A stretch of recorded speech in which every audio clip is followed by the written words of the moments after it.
participate with us live. They will have access later to the recording. But as I mentioned earlier, my name is Melissa Raspberry, and I'm with the American Institutes for Research. We have the honor and pleasure of hosting and supporting this community. And it's great that you were able to join us this evening for this fabulous webinar. We are so glad to have Gail Chapman with us. I'm going to go ahead and advance to this slide. We'll show Gail's lovely face. Gail is, she is absolutely phenomenal. Most of you probably already know who she is, or at least heard of her, because she's pretty, I'll say famous and not infamous, but that's debatable, right, Gail? Probably both. Gail is the ECS Director of National Outreach. She's co-authored Exploring Computer Science. I mean, she's done almost everything that you can imagine in support of computer science through the years. So she is going to be your facilitator for tonight. I'm here and here to support her.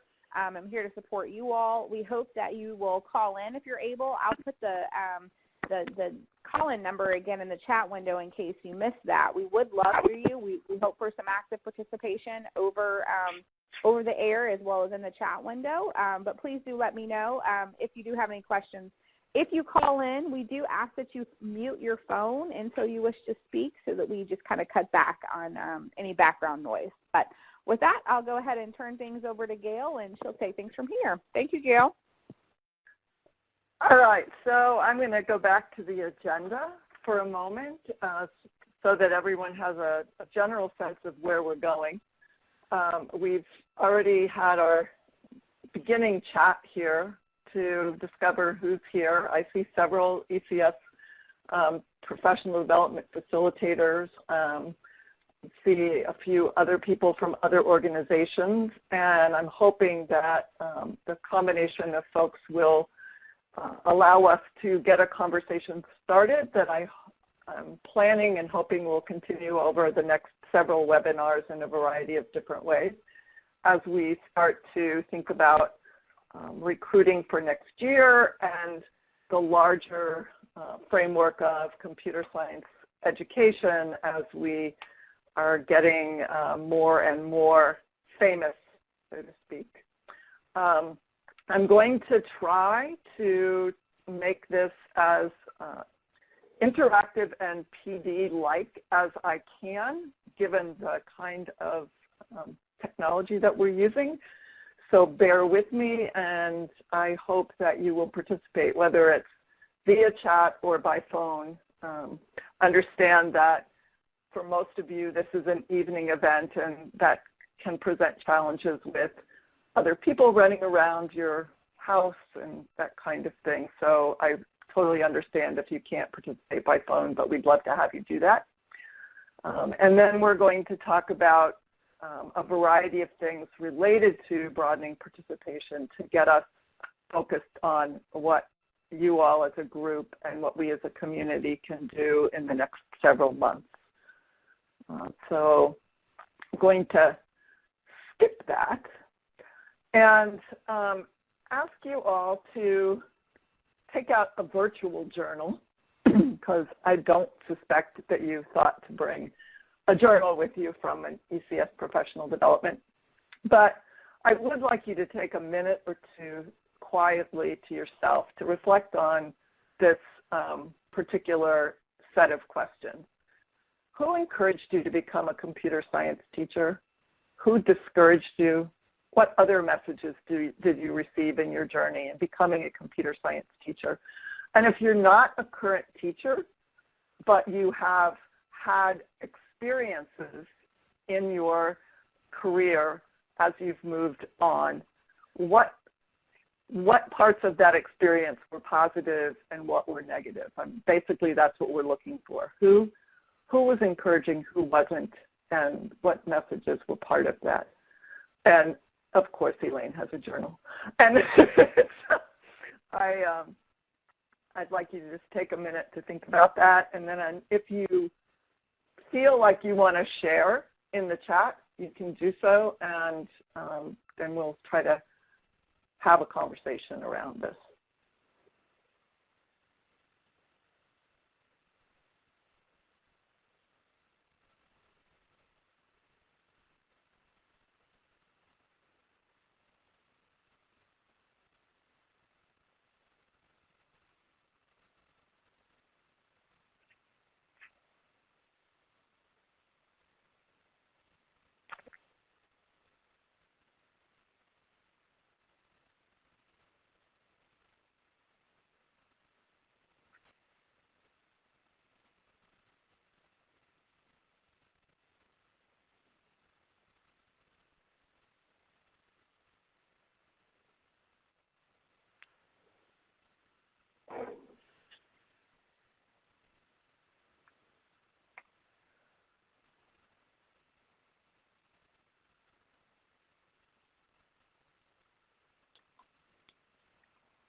Okay, I started some comments in the chat to get things going and would love to have, I see Gail has also added some things there. I'd love to hear other folks either by voice or by chat.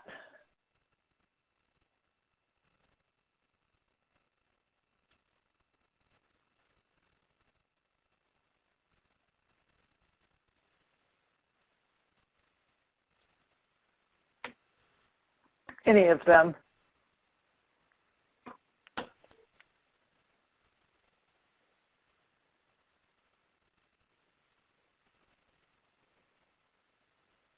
This is Nicole, and I thought I would share my experience of, I never took computer science classes really in school as a student, but as a teacher when I first started teaching computer science, I had a very welcoming community that brought me in and supported me as I was trying to learn the different concepts and use innovative practices with my students to get them engaged. So the community that was welcoming is what has kept me going and makes me want to continue to support other teachers, especially new teachers to computer science. Thanks, Nicole.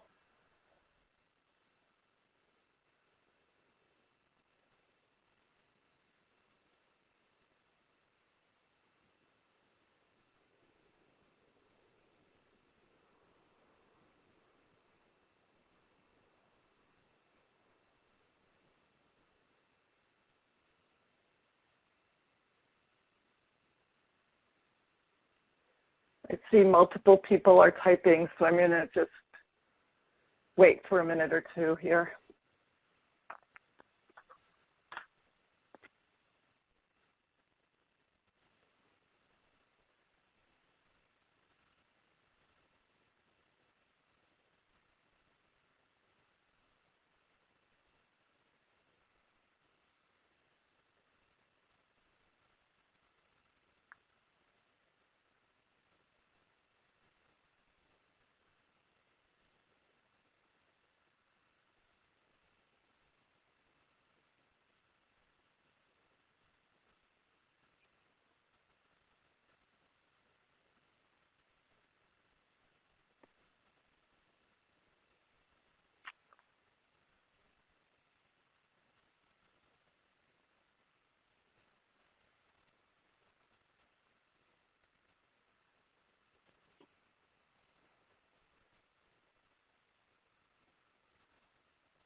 So one of the big things I noticed from the comments that have been made is that the comment that my female professor made to me, honey, you're either born with it or you're not, is a throwaway comment in many ways, right? Because we are not born to do particular things. There are a lot of things that happen along the way that move us along a path one way or the other. And I think that part of what is coming out of these stories is the thing that I want to move us forward on most in this conversation tonight. One of the things that I've noticed over the last 6 months in particular is that there's a lot of excitement, right? There's huge interest in computer science to the point where in the State of the Union speech, President Obama talked about computer science and its importance. We've had Power of Code, many teachers and students participating in that, lots of state work being done. And the concern is that when we hear all of this hype, that we back down and say, it's all done, it's solved. Our problem is solved, we have computer science, let's move forward. And that in of itself is going to solve the diversity problem, where diversity includes racial diversity, gender diversity, English as second language learners, low income, integrations of all of those things.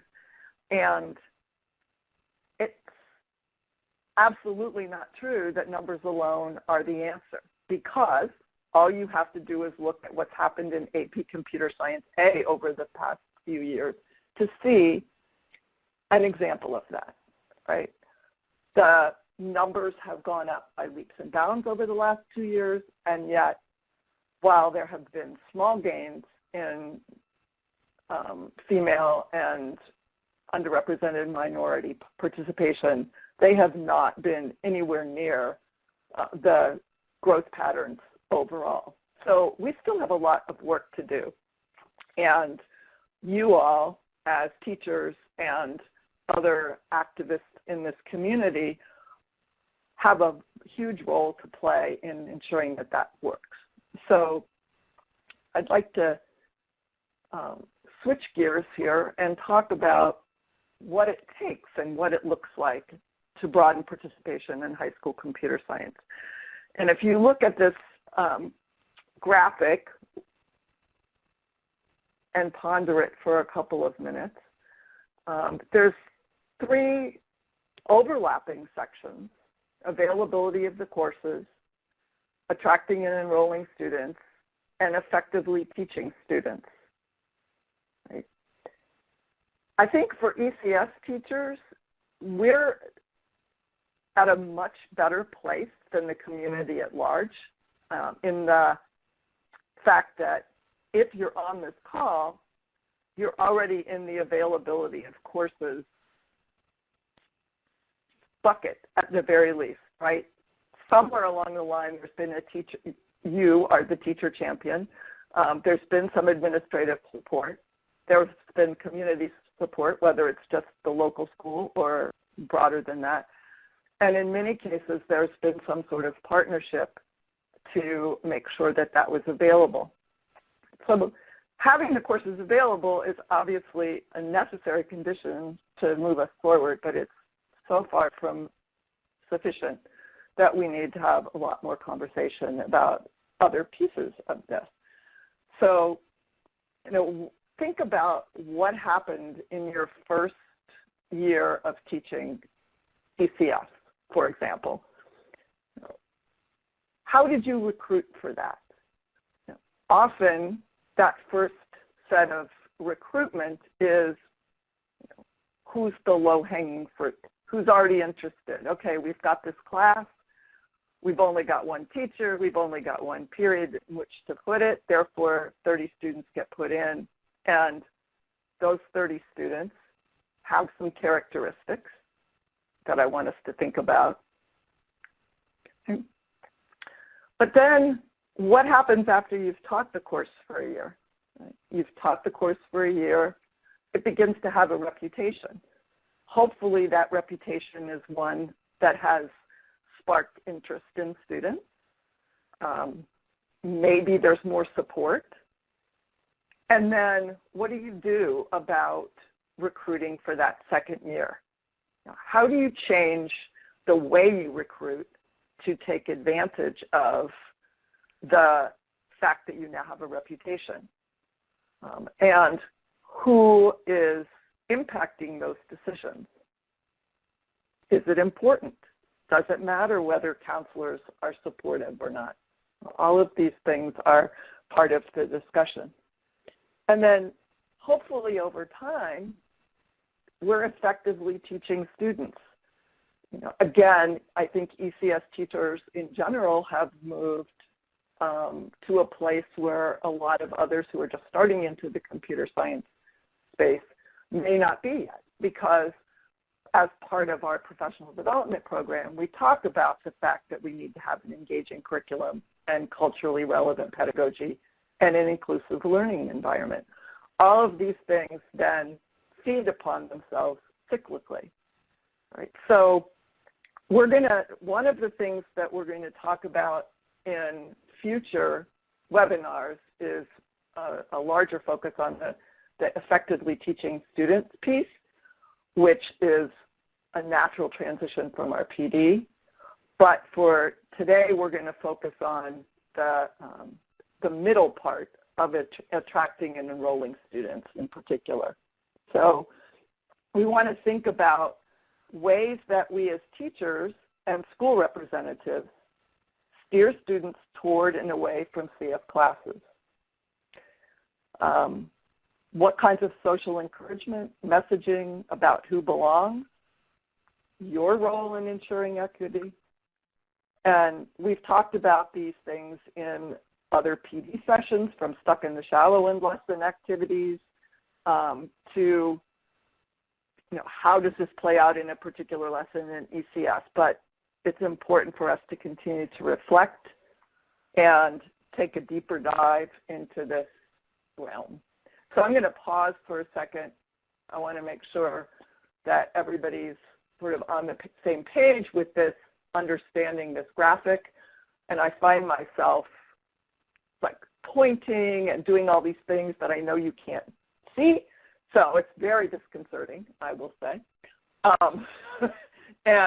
So any comments or questions that you all have at this point in time would be really helpful to help me know that you're still awake. Gail, what do you mean?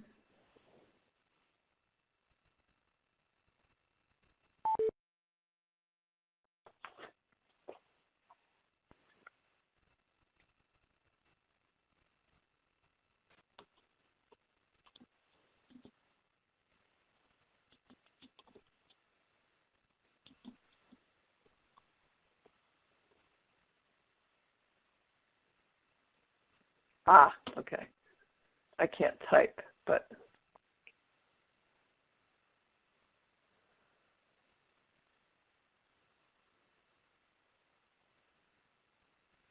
okay.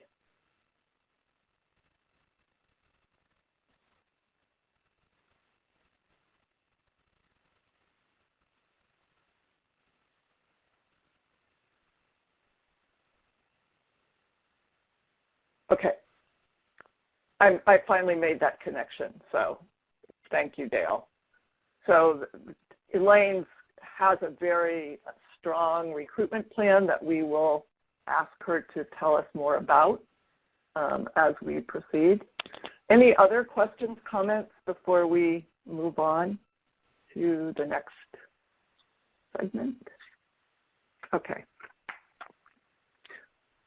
So as I said, we're going to talk more about the culturally relevant pedagogy piece in future webinars, but I'd like you to just kind of take a moment and reflect on these 6 bullets and where in your teaching you feel that you've got particularly strong skills and abilities, and where you would like to spend some time learning more. And this is an internal reflection. I'll just give you a minute to think about it. We won't share at this point in time, but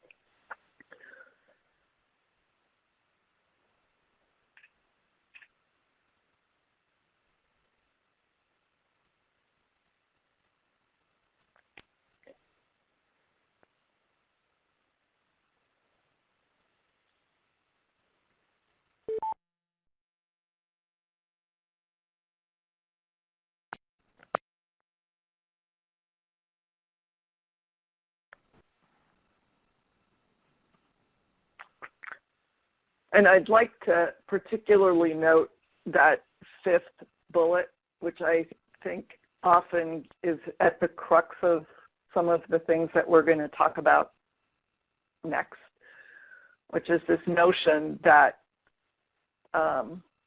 for some reason we need to lower expectations in order for all children to be able to be successful.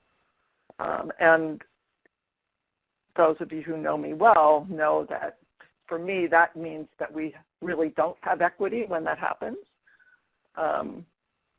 Equity should mean that everyone has access to and is succeeding in rigorous academic work where the expectations are high for everyone.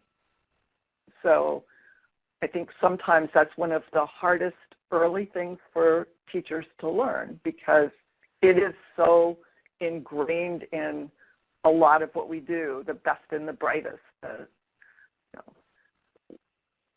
hiring practices of big tech companies like Google make that, underscore that over and over and over again. And the reality is not every student is ever going to work for Google, in spite of what they might like. Not every student is going to work for Google. And we want to make sure that all students are prepared in meaningful ways.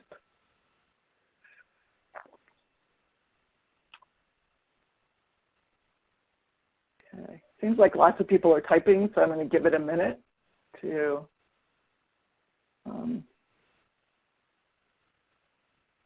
see what's happening.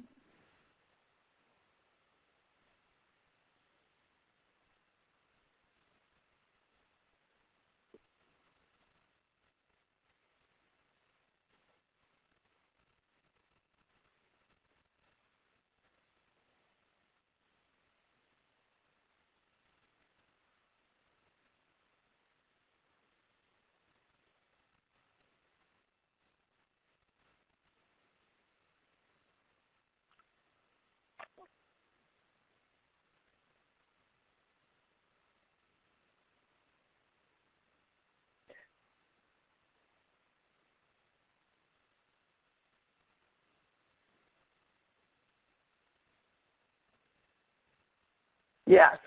So I hope everyone is reading the comments that Elaine and Alexandra have put in here because I think they're really important. And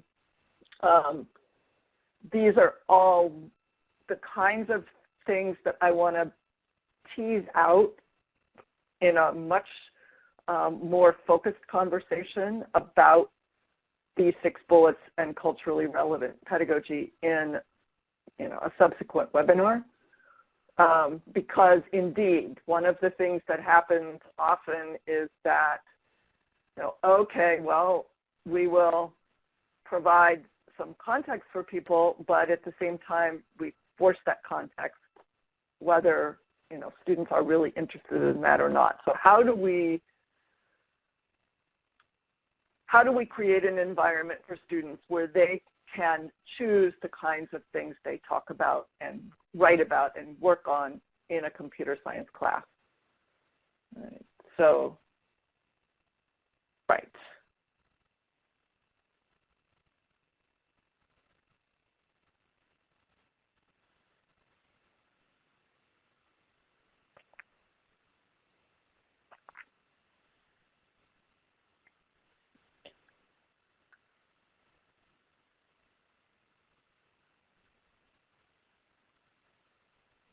All right, so I'm going to ask you to take all of those reflections and hold them, because every one of them is one that I want to go deeper into, if that's okay with you. And then move on, keeping in mind that we're, I'd go back to that one slide. I will go back to that one slide. Keeping in mind that we're sort of focused tonight on this piece.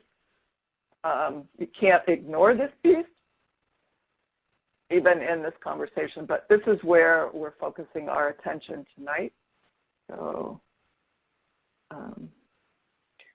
so I want to talk about this identifying talent metaphor.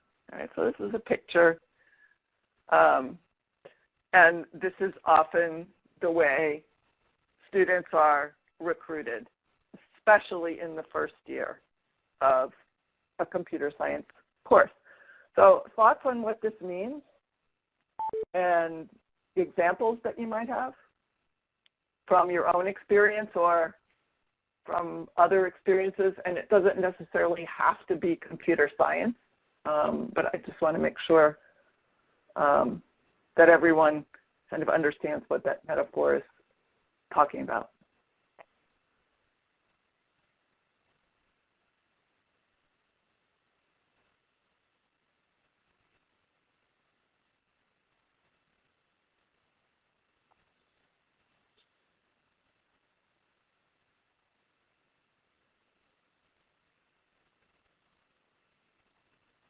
Don't all chat at once.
Okay, so Elaine and Dale have surfaced the whole notion of privilege and rewarding those that we assume are going to be successful for a variety of reasons. I'd love a few other people to jump in with some examples or other comments before I run through a list of things, because we're all in this together.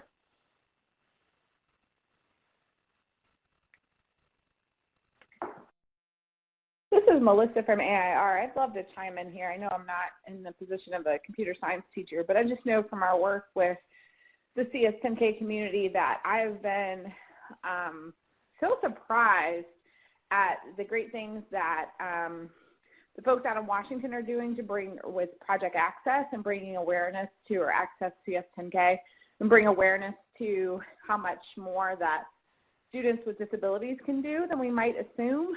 I mean, there's just amazing accommodations that can be made for any variety of disabilities, from blindness to deafness to, you know, all kinds of things. And I don't know, I think that in particular, that group of students that are facing, you know, perhaps physical challenges or other disabilities, how they really can do a lot. We might not think that they would fit well into a computer science classroom.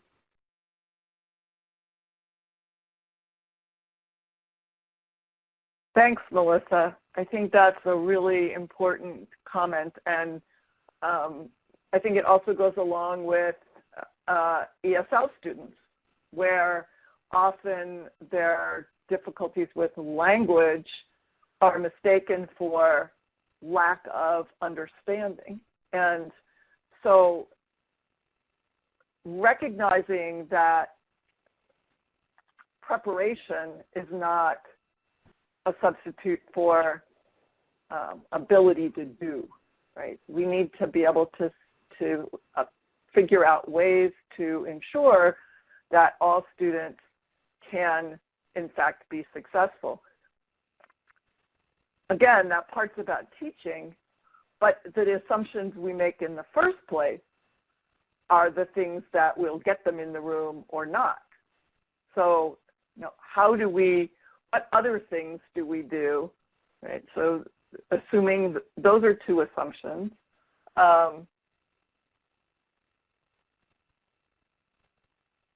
Gail? Yes. This is Dale. I know. Go ahead. Can I jump in here? So yeah. One of the things that I am still struggling with is the notion of grouping or categorizing students. So I know in different places, different teachers will call it different things, but some teachers will have them grouped by, they will, some kind of a testing level or ability level. And the problem with that is that, let's say if you have students, we're talking about students who have limited English, right? Well, the sorts of supports for them, it'd be helpful to have them grouped together. But if students are clustered by so-called ability level, then the problem is maybe we're creating low expectations for them.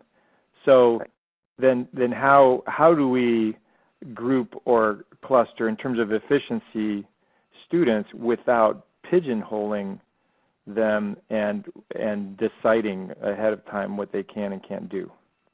Right. And I think this goes to comment that Nancy made and Elaine is responding back to. And I think that it's the tug of war between wanting to make sure students understand what they're getting themselves into when they join a class, but not discouraging them because of whatever perceptions you have about their English abilities or their math abilities or whatever. Some teacher said that Sharon is not particularly adept at algebra, therefore she will be unsuccessful in this class. How do we know? How do we know? And if we make the presumption to start with that all students will be able to be successful, how does that change who we ask to be in the classroom? So, as sort of a wrapping this all together, what are the things that typically happen in computer science, right? We talk about the cream of the crop, the best and the brightest. One of the statistics that gets thrown around all the time is the correlation between AP computer science exam scores and math scores, or success in AP computer science and success in math. Well, those aren't necessarily causal, right? I think we need to unpack those things a lot. And it is true that more students who take AP computer science enroll in computer science in college. Why do we think that is? Who are the people that are getting into those classes in the first place? How are those decisions being made? Are they being made by PSAT scores? Have they taught themselves at home? Do they look like they already know it for a variety of reasons? We also have this focus on the pipeline, the job pipeline. And if you've been involved in any of the conversations around state funding or the president's speech, or that the focus has been on job creation. We need students to be ready to go into certain jobs. Well, is that all education is about? And if we change the way we operate with this, will we have more students more interested in general in pursuing careers that may or may not be computer science focused, but they will be better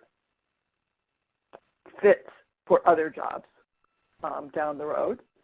The other thing that's disturbing about this identifying talent type metaphor is that it fundamentally reflects a fixed mindset approach to learning, right? That, you already know it. Therefore, this is what it is. You either can do it or you can't do it. Rather than if you have the right preparation and you start working through things, you will be able to change what you know. And having been in the math world for most of my career, math was always I think math teachers relished often in the fact that not everybody was great at math, especially at the college level, because that becomes a more elitist environment, right? And so we start to do this in CS and make it a CS for the few as well, when we only focus on identifying talent. So how can we together work on an alternative metaphor, right? How does the metaphor promote a model of equitable access, participation, and success in ECS? And I think that most of those of you who have been involved in ECS have already started to figure this out on your own in ways that you've interacted with students, in ways that you've tried to convince people in your schools. But for people who are in their first year, or even in their second year or third year of teaching ECS, this may, it probably will be an ongoing struggle to figure out how to maximize your recruitment efforts in ways that promote diversity. And then, once you get them in there, how do you ensure that you continue to build that reputation?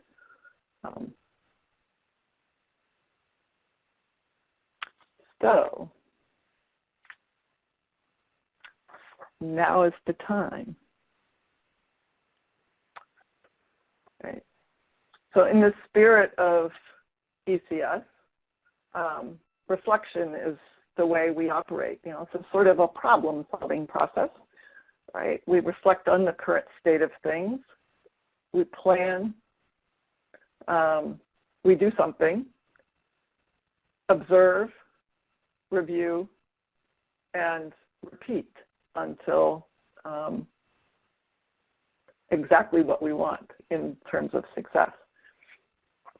So we will begin this process tonight and hopefully continue this over the course of the next year as you do work with recruiting and students. So take a minute now and reflect on the diversity in your current ECS classes. And if you're not actually teaching, thinking about classes that you know of or the classes that you're working towards developing.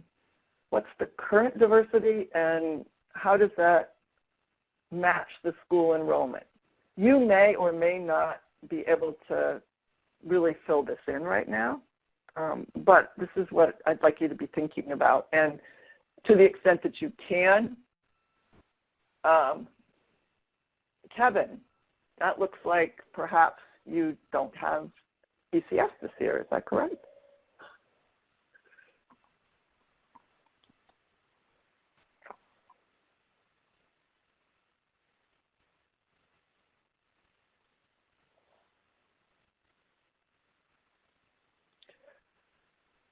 Okay.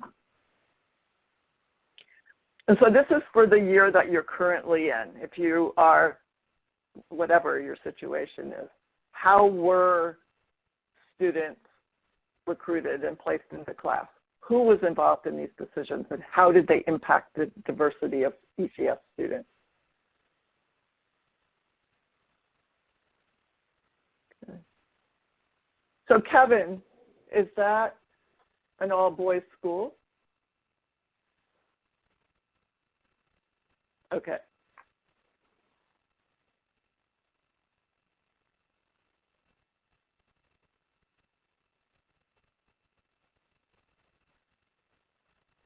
So I always like to ask those questions, and that's why this particular column is here about the school enrollment, because obviously if you don't have gender diversity and you don't have racial ethnic diversity, that's not going to show up.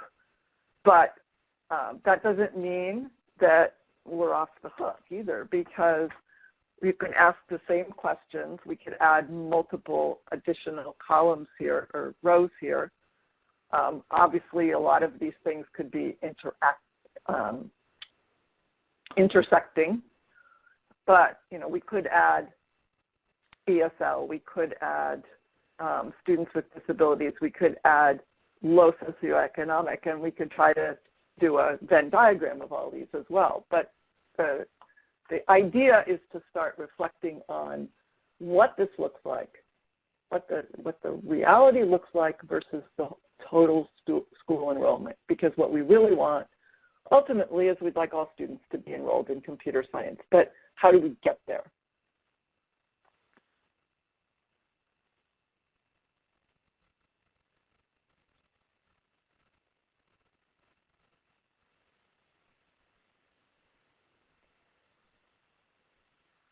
I don't know if everyone's reading the chat, but Elaine says that she has about 10%, and I assume that's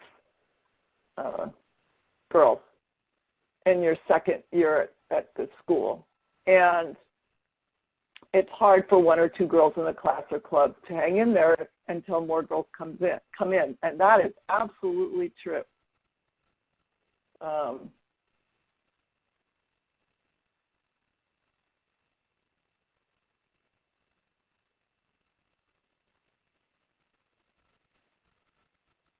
Everyone needs a posse.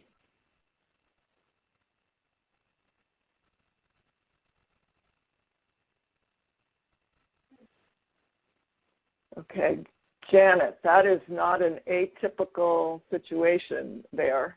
So how do we, what's different between your ECS classes and your CS principles and AP classes?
I think the point that Cullen made about once it hit 50%, it stayed that way without much more effort is an important one, right? Because it ties back to that reputation and safety in numbers. So if you have some critical mass of a particular group in your class and they are happy in that class and are being successful, then they are more likely to tell other students about the class and get more students involved. Peers are way better at selling your courses than you are in general, if they are having a good experience in the class.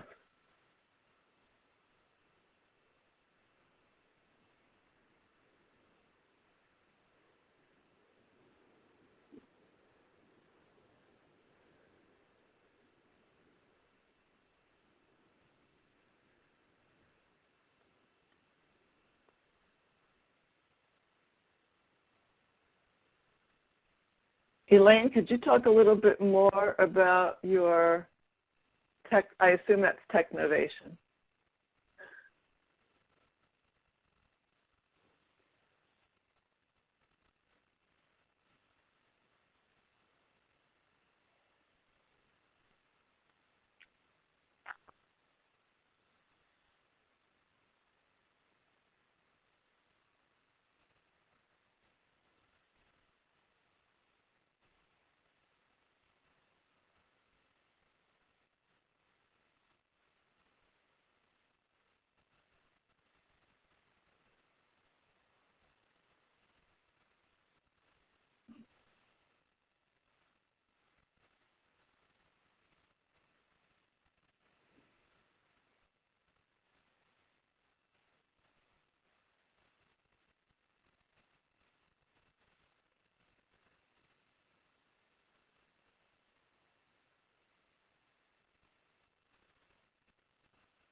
Oh, nice.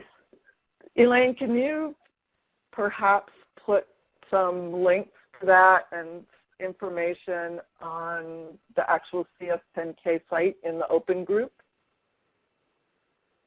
Because what I'd like to do is start getting some conversations going in there before our next webinar.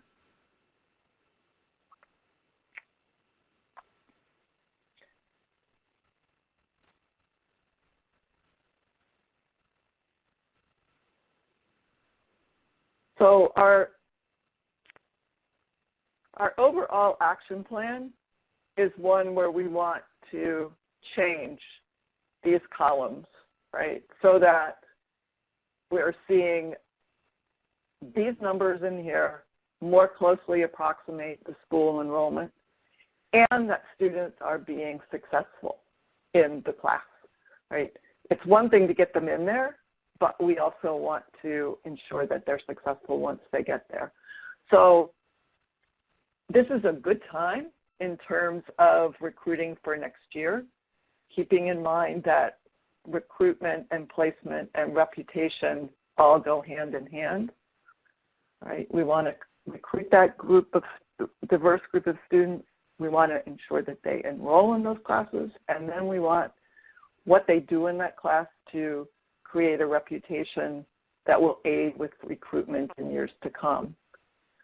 So think about some goals and strategies you'll use to ensure that for next year, right? And if you're not teaching ECS, for your other classes, whatever they may be, for people like Janet who have multiple courses in the school, what can you do to help teachers that are teaching other courses or yourself to have a more diverse group in those upper level courses? Because that notion of more diversity in early courses is very similar to what has happened in the CTE IT world in relation to technology as well. The many students enrolling in the early apps courses, but as coursework becomes more difficult and more structured, interest wanes. So, how do we get those courses to be as engaging and interesting as obviously your ECS classes are, because you all are wonderful ECS teachers. But how does that happen? And what recruitment strategies can we come up with as a group?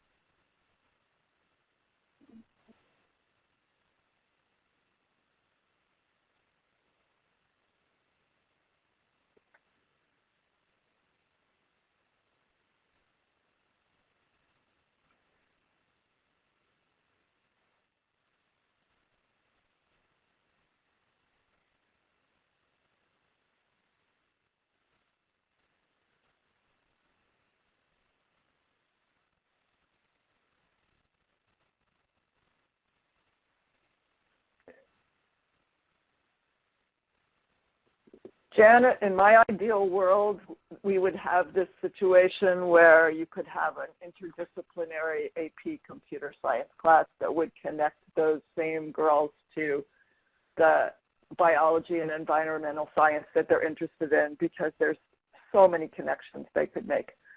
It's, you know, and I understand that my ideal world is beyond the scope of most scheduling options in high schools, the way the current system is set up. But how do we mimic that, I guess, is a question I'd love somebody to think about. Even if it's just more interdisciplinary projects, especially as we move students up through courses.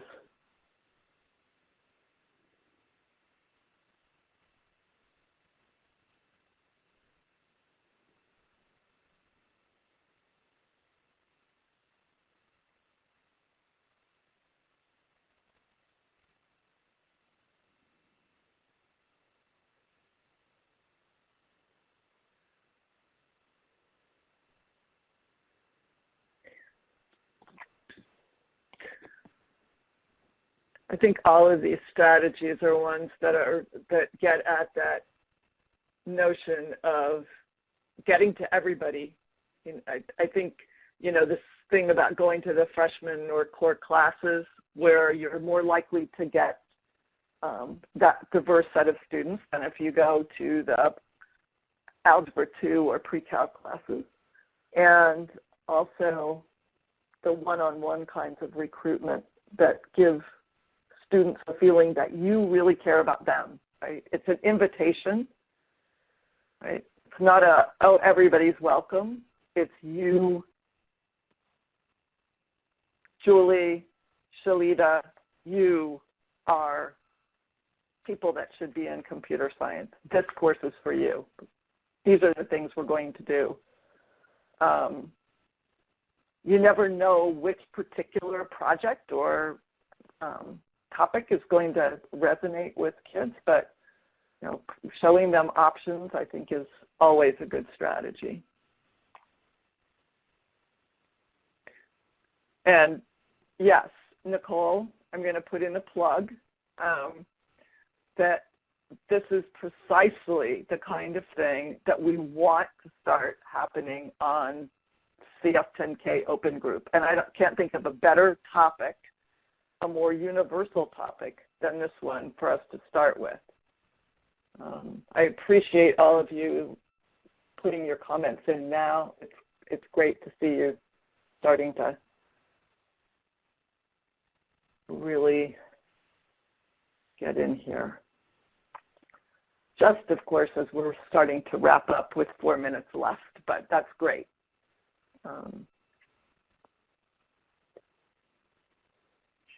Anybody have any last questions for right now?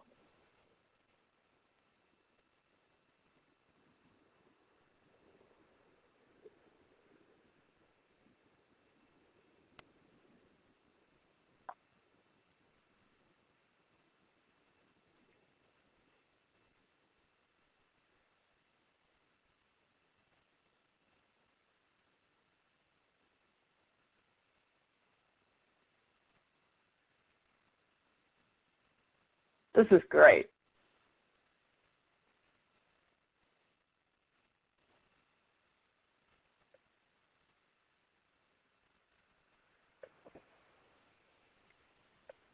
So to wrap up and talk about next steps, we're working on next steps right now in the chat box, I see.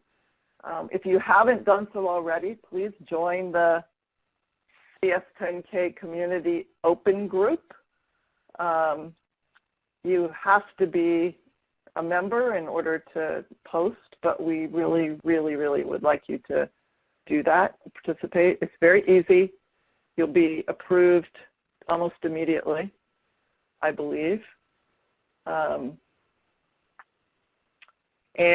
we will try to get a few of these comments and questions posted as discussions and some of the resources posted as resources. And we will also, I will try to utilize some of the chat that's gone on here to help me fine-tune the next two. On February 16th, which is our next webinar from 7:30 to 8:30, we will actually take a break from this topic per se and start that up again on March 22nd. But on February 16th, we'll be launching an ECS webinar hosted by the LA ECS teachers that will launch a bi-monthly series related to our program theme for next year, which is going to be exploring the social good of computing. So that fits right in with some of our earlier comments about what does it mean to have culturally relevant topics. And we're going to, I was talking with the team today, and we're hoping to use that first webinar as an opportunity to get folks to agree to share particular projects that their students have done or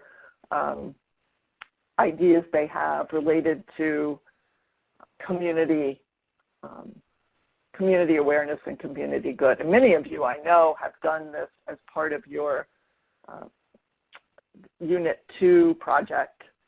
So I suspect that there's a lot of great stuff out there. And finally, there's a Twitter chat every fourth Monday. And the next webinar coming up, which is not an ECS webinar, but is certainly, I'm sure, of interest to all of you doing something related to CSP, which is the using pseudocode and flowcharts.